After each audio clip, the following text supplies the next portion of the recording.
Hi Scorpio, this is a 2025 year ahead reading for you, looking at what comes up this year. And before we pull card by card each month of the year, I want to do a 3-card pull, basically just to see what the overall theme or point of focus is for you this year. Let's take a bird's eye view of the whole year 2025 for Scorpio now. I hope you're settled in, somewhere comfortable, and I really hope you enjoy this reading. Maybe you're joining me for this year ahead tarot forecast that I do around this time of the year every year on YouTube. And if so, welcome back, but maybe you're new here, and if so, welcome. Let's see what the point of focus is or overarching theme is for Scorpio in 2025.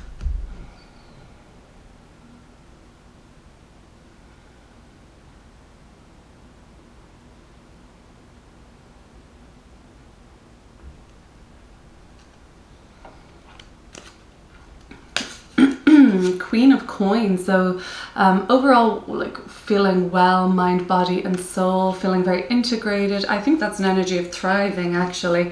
The 6 of Coins, so some more earthy energy. And another coin card, the 2 of Coins, however, it's in reverse.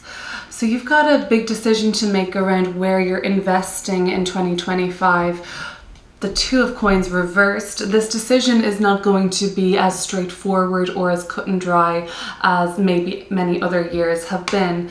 Investing your time, your money, your effort and your focus, it's going to be really wise to use discernment around where you're going to be spending all of that. The Queen of Coins, however, tells me that this is a year of many blessings, okay? Our Queen here is, you know, very abundant, very embodied, very sensual, and even very domesticated in some ways, and you know, enjoys spending time in sacred space. Maybe it isn't your domestic environment, but that could be thriving. The other thing that could be thriving is the green kind of color speaks to health, and not just physical health thriving, but also, like, the green color makes me think of the heart chakra space and that kind of emotional health. And I suppose the integration mind, body, soul in 2025, it's really looking very good for you. The 6 of Coins, more earth energy. It's about finding balance. It's about mutual support, mutual respect, equality. The scales here representing equilibrium. There could be certain points of the year where you're noticing these cards come up in terms of like building something, growing something, planting, kind of all these earthy sort of themes, which can be applied to, I don't know, property. It can even be applied to your business or your family, or just, you know, I guess you and your essence and how you birth yourself into the world and how you're on display. It could come up that you are, and many times in this year, being a support to somebody else or needing and receiving adequate support, so that kind of equilibrium. 2 of Coins in reversal. There might be times to check in with yourself, your wisdom, your discernment, and just weigh up with the scales here coming through. Weigh up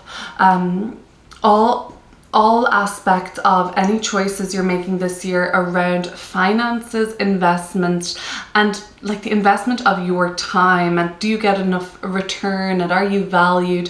You know, things like Taurian themes such as value. There's Capricorn themes coming through here as well. So like legacy might be coming up, reputation, what you're building, and where it's all going and why, and what you're doing all this for. Okay, that might be coming up this year. We might see these cards again as we shuffle and pull more cards throughout the reading, but let's get into a month by month now, starting January, February, March, April, May, June.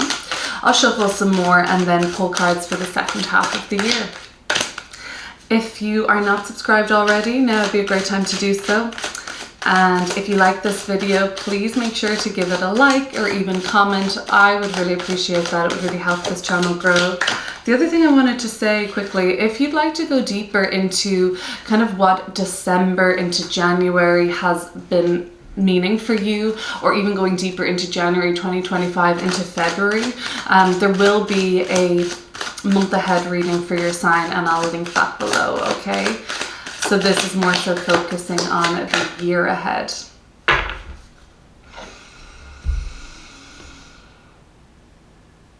Are we going to see some more earth energy, a focus on finances, investments, building, legacy, your job, your work, your projects, your routine? Maybe we'll be breaking that up as well. Well, we're starting at least with the Empress card.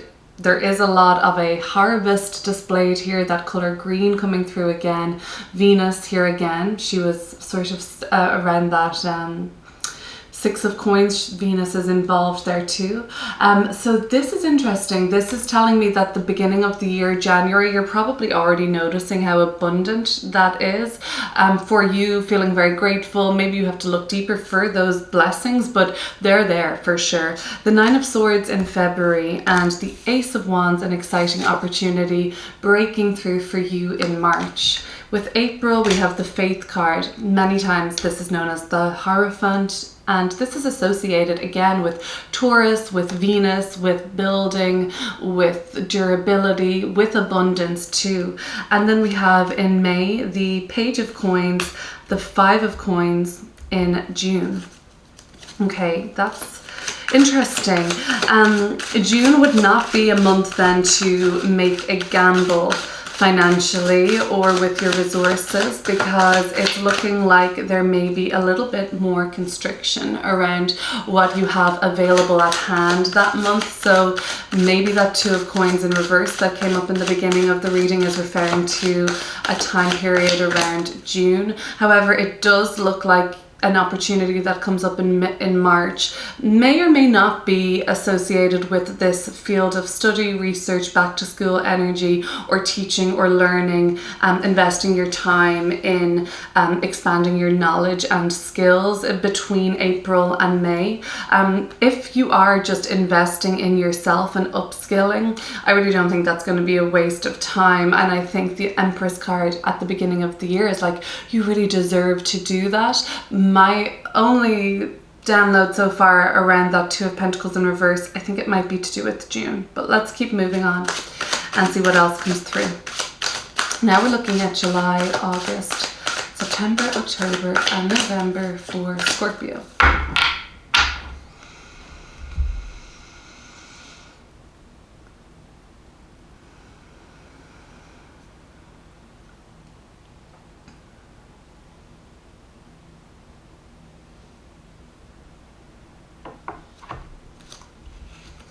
July, Queen of Wands reversed, the Tower in August. So a spicy start to the second half of the year. Seven of Swords, September. The Wheel of Fortune, picking things back up again in October. Yeah, that's what I'm talking about, that Ten of Coins. Big reward coming for you in November. And closing the reading with the Eight of Swords. There's a couple cards I'll want to clear up as we go. Probably about 4. Let's look at those major arcana cards a little deeper, okay? And let's begin. So the Empress card in January, when we see major arcana energy thrown into this reading, or showing up rather, this is a time when there is some soul growth occurring.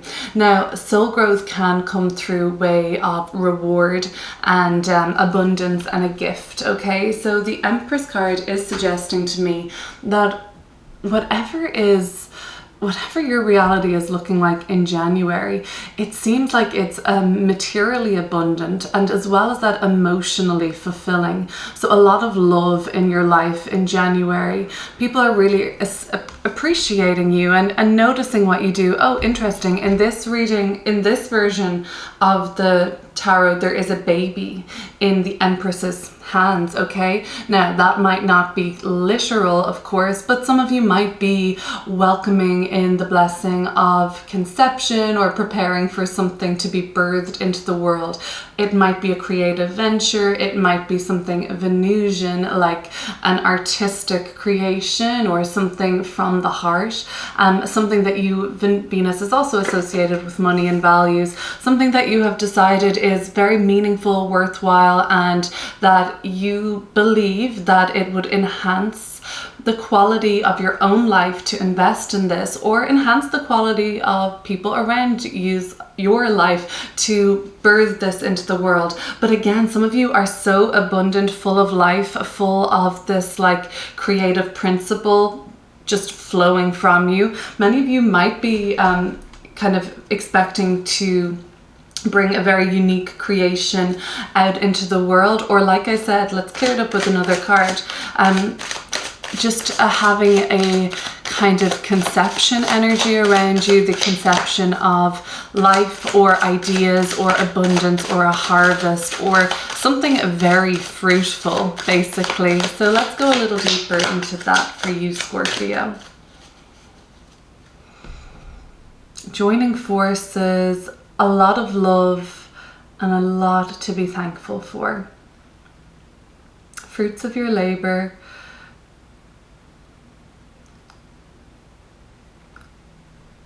Reaping a reward, all of those kind of things are coming up. The Knight of Cups. So this is a very dreamy, very magical, mystical energy too. So associated with this gift or blessing in the month of January, it comes with it this kind of like dream come true, wish come true energy. Also, the Knight of Cups is very sensitive, creative, intuitive, and compassionate. So this is just enhancing the idea that January is a particularly loving, healing time for you, and that you are learning from others around you. There's a great example being set here for how you mean to go on this year in terms of everything that you're pouring your heart and soul into. It's just really a very beautiful and maybe spiritual, maybe just grateful month of the year. The Knight of Cups also could be telling me that something that is very close to being born, to becoming alive for you, to pouring out of you. You could be preparing for that to happen in January with a launch date, release date, or a birth date from around late February into late March. It's possible. Knight of Cups is also, and I don't need to shuffle those for a minute, but Knight of Cups is also very much about ambition. Knights are always about ambition, so feeling your way through all of your choices in January, making sure it feels right for you. Now let's fly through these minor arcana cards. The Nine of Swords, just so you know, something that you spend your time worrying about. For most of this year, I see the 8, 7, and 9 of Swords come up. So I know that this is something that downgrades for you as the year goes on. You move from the 9 to the 7, back to the 8. So you kind of like flow between how on the mind this is for you, but it is something that's on your mind. There is a consistent thread of something that you feel anxious or stressed or focused on in a more negative way. The Nine of Swords in February, this is what it's going to be. You're going to see what the main stress, focus, or anxiety is for you that's keeping you up or keeping you constrained, keeping you busy, the kind of shadowy energy here. Things do look more scary in the dark. Things do look more uncertain or can freak us out a little bit more when there are unknowns around them or when things don't look perfectly clear. The light of day certainly can make things look a lot better. Make sure you're getting adequate sleep in February. That would be my advice, because, you know, running on anything like a lack of sleep or losing that kind of protection to your spirit and your immunity and all of those things can just kind of enhance the quality of the Nine of Swords. But there is a certain thing that you are going to seem to spend some time trying to at least downgrade this kind of mental conflict or anguish you're having, and you achieve doing that as the year goes on. But just know it might be something you're working with this year. I don't think you have much more time to think about that until probably June, July, and August, and September even. So some other sort of chapter or era emerges in your world. Another area of life, or many more areas of life, come into focus in a really positive and busy way, giving you less time to focus on that. Or maybe you are just excited, maybe even distracted, but I think it's more so excited and amped up for what comes about in March. Something new to sink your teeth into. So this is something that you want to take a risk on, a gamble on. You feel lucky around this. This seems like something that maybe some of you just have been manifesting manifesting or wishing for. The Ace of Wands here, it's really one of the most like fiery and alive cards in the deck. I think that this, well, I mean, there's a volcano erupting, so something really could take off, right? Something really could come alive for you. This is something it seems like you want to just say yes to, and you really don't want to be held back. So I think that this is a positive door that's opening for you in March with creative flow and inspiration, and I think that you feel lucky around this, and I think that you want to go for this, and it seems like a great opportunity. Now let's look deeper into Faith card, Faith, Hierophant, and the Page of Coins, and even for some reason June is tied in here too. So to me, April, May and June are linked. And what I can see is that you want to apply your wisdom in a more substantial or more permanent way to something. So you want to kind of put your name to something that you believe you know a lot about, or could teach, or could instruct. So maybe you formulate some sort of an online course, or put some sort of a class together, or some sort of a manual or guide even. Some of you might be hosting some sort of a ritual or group or get together where you're sort of sharing ideas around things like faith and spirituality and philosophy, or kind of the loftier things that we don't always in our busy life have time to sit down and really think about on a day-to-day basis. But April rather seems like a month you want to do that. Some of you are going to be committing to something in a more ceremonial way, like signing on a dotted line, or even taking vows, or some sort of a commitment is made in the month of April. However, I think it's tied into what goes down in May also, where there's like a sort of like a subreddit of April in May, where the main bulk or idea is going down in April, and then you find out ways that you can branch out or niche off. I'm just making up terms now, or kind of like just kind of it's still related to April, but it's somewhat your own little thing, or somewhat like still in the works, like you're still learning about it. And anyway, let's kind of go deeper into that and see if I can get a little more clear. Every year I try to say, like, maybe I'll become more concise with my communication. Well, these readings are a good way to try and practice. So let's see, we have the Three of Swords. Interesting, very interesting. And the Three of Cups at the bottom of the deck. So some of you, the theme, I don't see you being in Three of Swords energy, nor do I see you necessarily being Three of Cups energy, very different. But I think themes of things that you're hosting or focused on do center around pain, suffering, and then at the other side of that, like revelry, joy, partying, and maybe like how those overlap somehow. It's almost like they're themes that you're focused on. Maybe it's just in the literary arts or some sort of a support group. Maybe that's where that Six of Pentacles or Six of Coins that came through in the earlier part of the reading with the three cards. There was like a serious need to support somebody else, be a mentor. What is that other thing, like is it mentor? What is the thing, like I'm thinking of like some sort of a program that somebody would enroll in, and they have somebody to kind of like be their buddy throughout it and kind of like keep accountability and be there. Maybe you're just going to be in a role where you're like a consultant, or that you kind of have like a one-to-one responsibility for another person. I don't know how that's going to play out necessarily. Maybe you don't either, but you are going to be aware of people's pain in April. I don't think it's your own at all. I just think that this is like actually integrating a certain wisdom and a way to be able to see the humanity of people around you.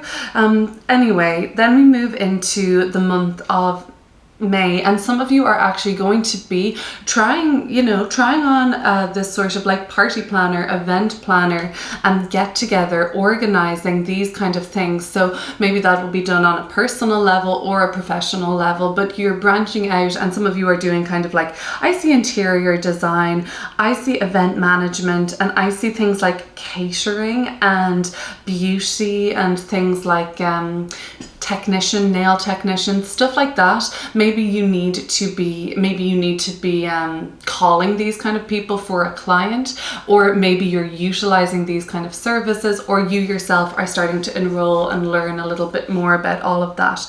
Anyway, no matter how the Page of Coins shows up for you, there is a new experience to be had for you in May. That's one thing I can say with the Page of Coins. Maybe not brand spanking new, but this is something to do with a interest or something that excites you and you want to learn more and know more about, so that you can apply it in a more practical way in the future. You get stuck into that in May, and it's a lot of passion and enjoyment around that. So then June is when I think that you have to use your discernment around finances. It does seem to be a month of the year where Empress is complete abundance. January, you might be feeling really flush. Then when we see a card more associated with scarcity, then the Five of Coins could be showing up and demonstrating that kind of Wheel of Fortune is here this year. So as a reminder that life always has ebbs and flows.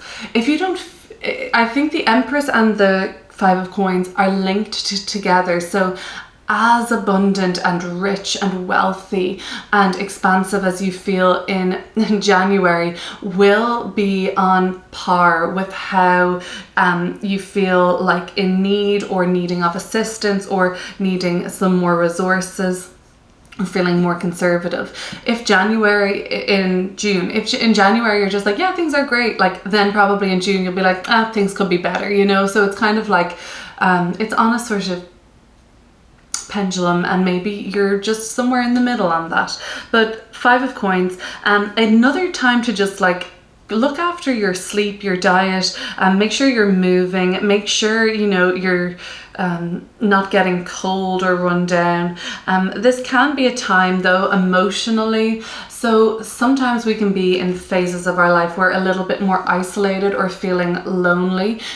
Maybe because we're busy, maybe because we have a lot more responsibility, maybe just we're looking after somebody in our life and we don't really relate to those that we had been relating to as much previously. And sometimes we can just feel like withdrawing, and that could be just how June is for you.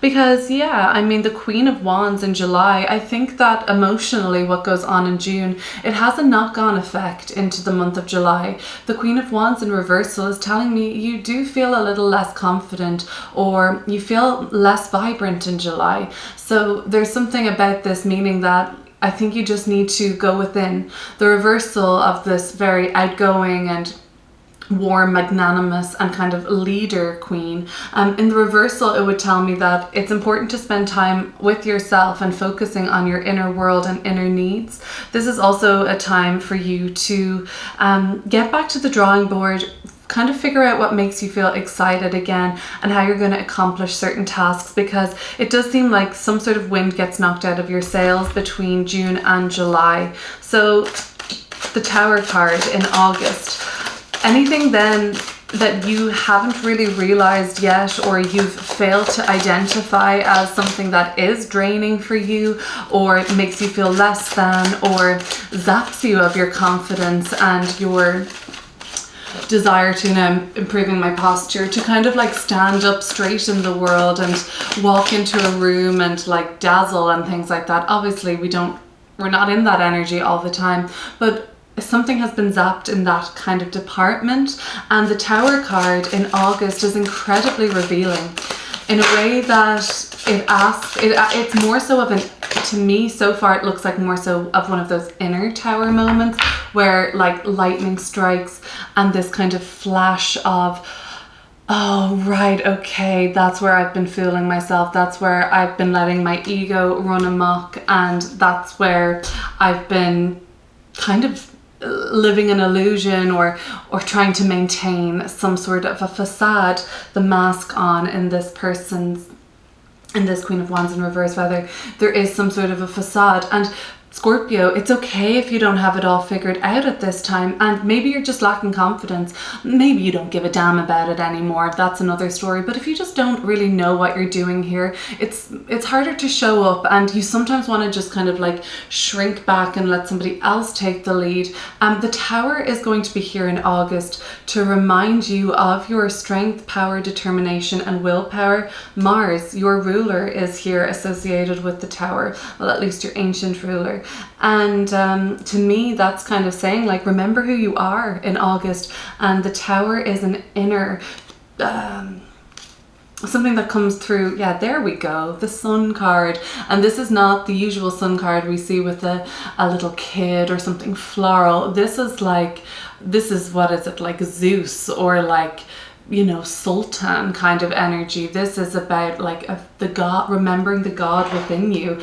And this is about remembering who you are and shining in such a way. Okay, so this is stripping anything illusionary, stripping anything back. Now the Sun is still ego, but it's the type of pure, celebratory and pure, authentic kind of expression of your true self and your essence.